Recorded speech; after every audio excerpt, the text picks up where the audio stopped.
Hey, greetings, leaders, and welcome to another episode of Leadership is Podcast, Season 3, Episode 25. COVID-19 and leadership. What's happening? Let's talk about it.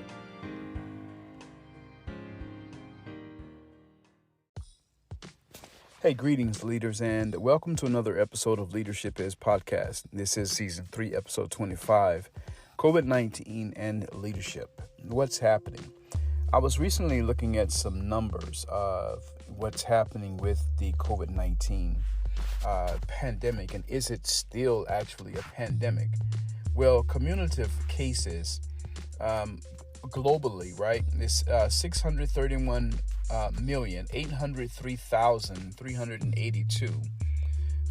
That's overview. 7-day rolling average cases is 469,167. Now, those are just the cases that's happening, right? But now, if you look at the cumulative deaths, 6,597,736, globally. But on a 7-day rolling average, 2,875 people have been passing away from May of 2022 up until now of November of 2022. So this thing is still out there. It's still happening. But, what is it doing for leaders, right?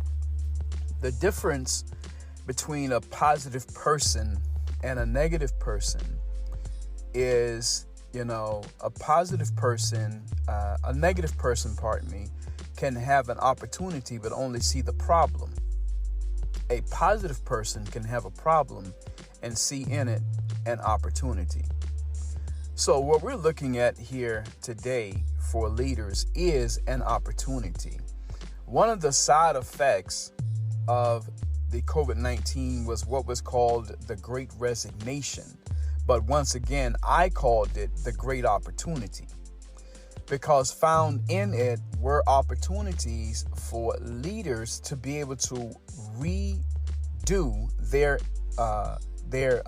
to rebuild their network, to rebuild their culture, right? To really rebuild their culture from the ground up. And the reason why I say that is because there was a report that came out that company culture improved by 57% when the COVID-19 first took place, which means that there was really no one in the office, and they turned to digital platforms in order for them to have their meetings. And so company culture improved by 57%. Nobody being at the office, nobody being on the floors, nobody being at the job. How could company culture improve? Well, again, there were the personable things became, more prevalent, right?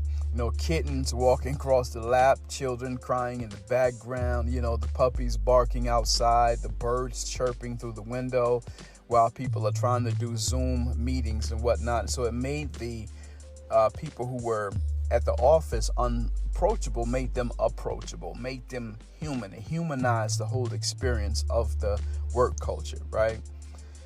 And so, again, when you're looking at this, I've said this before, I've done this it's called the sum of 2 and 4, right? The sum of 2 and 4.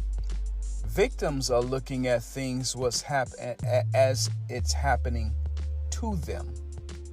But winners are looking at things as it's happening for them, right? So 2 plus 4 equals 6. And so you got to choose which 6-letter word you are. You're either going to be the victim or you're going to be the winner. Again, victims look at what's happening to them. Winners look at what's happening for them.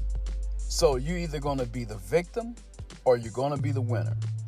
So leaders have to take on the mindset of winning, right?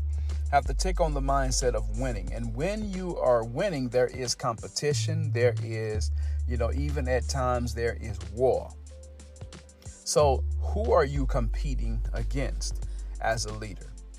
Well, one of the things that you're competing against is, of course, some of the trends that are taking place because of this pandemic, the after effect of the pandemic. Even with the after effect of the pandemic, right, it is still a great opportunity for leaders to take advantage of. If you are a wise leader, if you're trying to really look out for the benefit, the best, benefit of your people. So there's three components that makes up a pandemic. There's large scale social disruption. There's economic loss. And then there's general large scale death and hardship. Those are the three components that really makes up a pandemic, right? So, but what has it produced for leaders? It has produced for leaders opportunities. And one of the, great things that has to happen for leaders is to take on the mindset of next generation leaders, which is to adapt, innovate, and connect. Is to adapt, innovate, and connect. Next generation leaders know how to adapt to the situation, to innovate their products and services, and then connect to the people who are their customers and suppliers and investors. See? And so how leaders are to address what's happening to them. Well, first of all, there's a social component, right? There's a social connect or a social disconnect.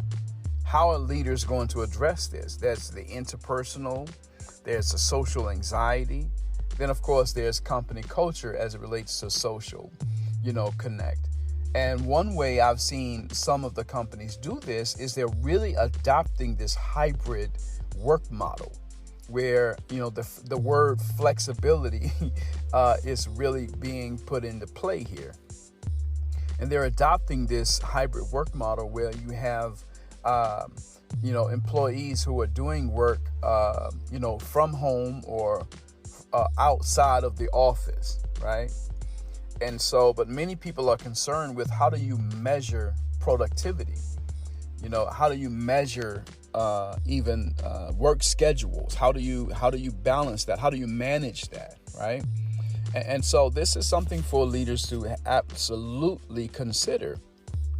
Is if you set a project in place and you're looking at the outcomes, and if the outcomes are being achieved, then what's the problem?